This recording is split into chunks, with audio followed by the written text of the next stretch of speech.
Hey guys, RPM here. Hope y'all doing well, having a really great day. I just read all the comments in the video that I released a couple days ago regarding the JASMINER X4, and I just had to make a correction. This is not a JASMINER X4C, like the 450 megahash version. This is actually the 520 megahash version. And the reason why I mentioned X4C, because I thought I was getting that model. As I went through my emails, and JASMINER Mining said they were going to send me the X4C model and all that stuff. So then I realized, hey, this X4 model that I have here is getting 520 megahash, and so not 450. So for anyone that was confused, I was confused. JASMINER Mining, you know, they told me they sent me the X4C, but it's actually the X4. Anyways, guys, this video is literally only about testing more of the, I guess, IP packets, internet traffic of the JASMINER. And you guys, yeah, in that video, you guys mentioned a lot of things, which was really cool. And so we're gonna try a few things today. So a lot of you guys had really amazing comments, and a lot of you guys want me to try blocking the NTP servers, and I've already been adding them in one by one that I've been seeing in NTO PNG on my monitoring service here on pfSense. And yeah, I've been blocking a lot of the external NTP servers, and you can see here there's been a lot of traffic here that has been getting blocked. And I've also been monitoring and logging. I've enabled logging on every single IP address for NTP, and also enabled logging on the main internet IPv4. And so looking at the log here, let me just do a refresh in the pfSense firewall logs. So I need to go through a bit more. I literally just started. Okay, so there are a few more NTP servers that are being let through, all right, through the firewall, and so I'm going to block these ones. All right, you can see by UDP, and the port 123 is the NTP Network Time Protocol port number here. I'm going to be adding more of these, and whatever other traffic that I see going through for the JASMINER, I'm going to look through it and just block it. There are ones that says 10.10.0.1, so that's my subnet. That's the router IP for the LAN of the JASMINER. So just in case some people don't know, I have this JASMINER on its own subnet, and the JASMINER is 10.10.0.3. I do not have anything else plugged into the JASMINER subnet, all right? And how I have that isolated is because I have essentially it's a computer, and it looks like a router, like you know, an enterprise grade router, and it's got 6 gigabit Intel network ports and 4 SFP, which we're not using obviously. But this is like, you know, an i5 machine, 8 gigs of RAM, really awesome for pfSense. And so anyways, this cable, this white cable, goes into the back of the JASMINER. And just to verify with you all, it goes right there, okay? And so that is going into its own network, the 10.10.0.1, 10.10.0.1, all right? As you guys can see here, IGB6 is the network port dedicated just for the JASMINER. Then I have another network IGB5 number port here, which is the black cable, which goes to my main PC so that I can log into the router, all right, 10.0.0.1. And then my WAN is going into another router basically over there. So that I'm isolating everything here just for the JASMINER, just to let you guys know. Anyways, let me go ahead and keep on working on adding and figuring out what other IP addresses are being sent out of this JASMINER other than the Ethermine address here. And so I think it's still mining. It's still been mining, all right? I've been at this for about 10 minutes, but hey, the hash rate could fall. I've been just looking at, yeah, it's been mining to mining.cloud, which is the 172.65.230.90, which is the Ethermine address, all right? Ethermine, us2.ethermine. And that has been showing that is the most, you know, a lot of the traffic is going through to Ethermine, according to the monitoring that I'm doing on this thing, okay? So, and then there's obviously all the NTP servers, which I have been blocking recently, and there's been some packets that are being blocked, so that's all well and good. But there's just a lot more that I want to do here, guys. So let me keep going. I know it sounds like I'm rushing. It's because I've been just going through blocking so many NTP servers. It's just nuts. And so, yeah, thank you guys for this, I guess, test that I'm gonna do. A lot of you guys said, you know, the underlying hardware clock in any system is not infallible. Whether Windows, Linux, or otherwise, if a system is handling time-sensitive data, it should have trusted external systems to sync its time with to correct any slippage. Generally, you have to have more than one NTP server so you can generate a consensus time to mitigate against the time source being wrong or down. Preferably, you wouldn't want all of your NTP servers in China. If you block all NTP traffic, it is possible it may not hash successfully.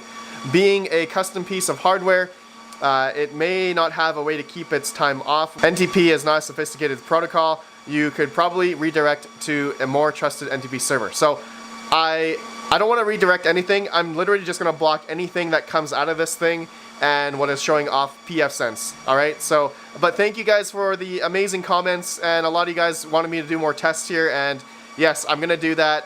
From Ben Dis here, he says, agree with others, block the NTP sites and see what happens. Seems sketchy.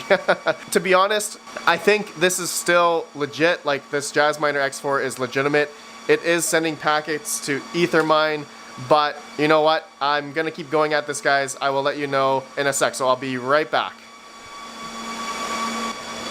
Okay, so this thing's been running for about 2 days, 12 hours, and 5 minutes, and 29 seconds as of recording. And I just finished adding in all the IP addresses I could. Looks like the hash rate has dropped to 343 megahash. And if I refresh, it's now 314. And I just finished adding in a lot of different firewall rules, all the different IP addresses that I saw coming out of the firewall.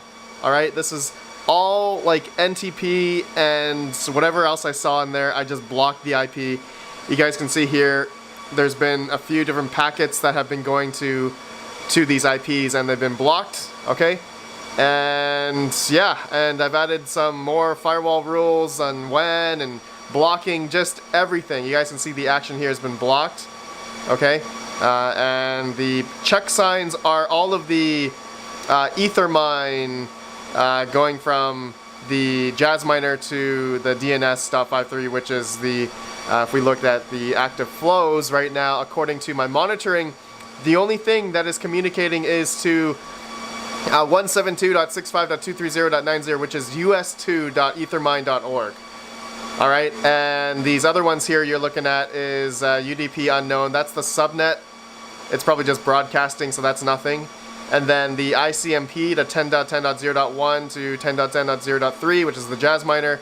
That's the pfSense. This is just the monitoring ICMP. So that's all well and good. So I'm going to let this go now for a while, and the next 20 minutes or something, and we'll see if the hash rate changes, and we'll see if this also changes in the JASMINER. Oh, looks like it's back up to 472. So, anyways, give me 20 minutes. I just added in like everything I could. Oh, and one more thing. Another person asked regarding the settings of the IP address that is showing up on Ethermine when I do the withdrawal. And yes, this is my proxy VPN address that I am using to Ethermine. So this is correct, coming through wherever the JASMINER is sending the information to us2.ethermine.org. So that is correct on that regard. So guys, we'll be back in like 20 minutes. We'll see if this goes away. Be right back. Alright guys, it's been about 40 minutes, I'd say. I've been watching all the logs like a hawk. I've added all the NTP servers that this thing was gushing out in terms of the firewall logs that I've been watching literally every second for the past 40 minutes here. And I can safely say that this JASMINER is real in terms of it is mining to Ethermine, and blocking all of the NTP ports is, yeah, it didn't do anything in terms of not showing up on Ethermine, so it is still mining. Confirmed that it is constantly communicating to ethermine.org, and it's been trying to contact the NTP servers, but it's being blocked according to my firewall rules here. Just every like 10 seconds it's getting blocked, as you guys can see. Shares going to Ethermine, so that's all well and good, but everything else is being blocked in terms of the UDP protocol for NTP port 123. So yeah, guys, yeah, this is real. I think I'm gonna leave it at that. I think there's really nothing else we can test here, unless you guys, I don't know if you guys can think of something else, but honestly, it's been going good. I think this thing is legit. I believe we can finally end the debate or conspiracy that the JASMINER is a cloud miner, and it's not. It's real. We'll leave it at that. Now, I just want to end off this video is, should you buy one of these JASMINERs? And, you know, for me personally, I'm just going to say that I don't like the fact that it's only 5 gigabytes of VRAM. And we all know Ethereum is going to move to proof of stake like real soon, like this year probably, maybe next year, who knows.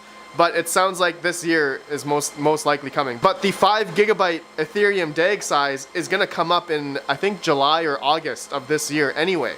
So it doesn't matter if you are thinking of mining Ethereum up until next year, you can't because of the DAG size. And then I know a lot of people are speculating on that this will be awesome for mining Ethereum Classic, but I don't know if, you know, that's a huge risk, right? That's a huge risk if you believe that Ethereum Classic is gonna have the volume and liquidity to keep up with, you know, having everyone that is going to be mining Ethereum Classic after Ethereum. It's going to be pretty scary. So if you're going to be spending, how much is this? I think $5,000, $6,000, $8,000 on jinglemining.com, and thank you for them for sending this to me, by the way. But you know, I don't know if I can really recommend buying this, as what we know is coming up, and it's going to be a really big risk. But yes, this thing is extremely efficient at 520 mega hash for the X4 model, or if you have the X4C, that's going to be what, I think 450 mega hash. But yeah, you know, 260 watts that this thing takes is incredibly efficient. The most efficient thing for mining Ethereum or Ethereum Classic, like, ever. Like, no GPU can beat its efficiency. And so if you believe in Ethereum Classic and you're going to be mining Ethereum Classic for the long term, then yeah, then one of these will do great for you because they're extremely efficient. And the DAG size for ETC is, I believe, 5 gig is going to come up in 2028 or something. So you have a long time to mine Ethereum Classic if you decide to buy one of these things. So, alright guys, that's it for this video. That's all I wanted to do. Let me know your thoughts and if I should try out anything else. But yeah, I think we've debunked it. It's been going strong for the past 40 minutes after blocking every single whatever IP that was coming out of this thing that was communicating outside. I have blocked it. All right, you guys can see all the packets. Yeah. All right. Let me know your guys' thoughts. I appreciate you all. I'll see you all in the next video. Have a good one. And peace out.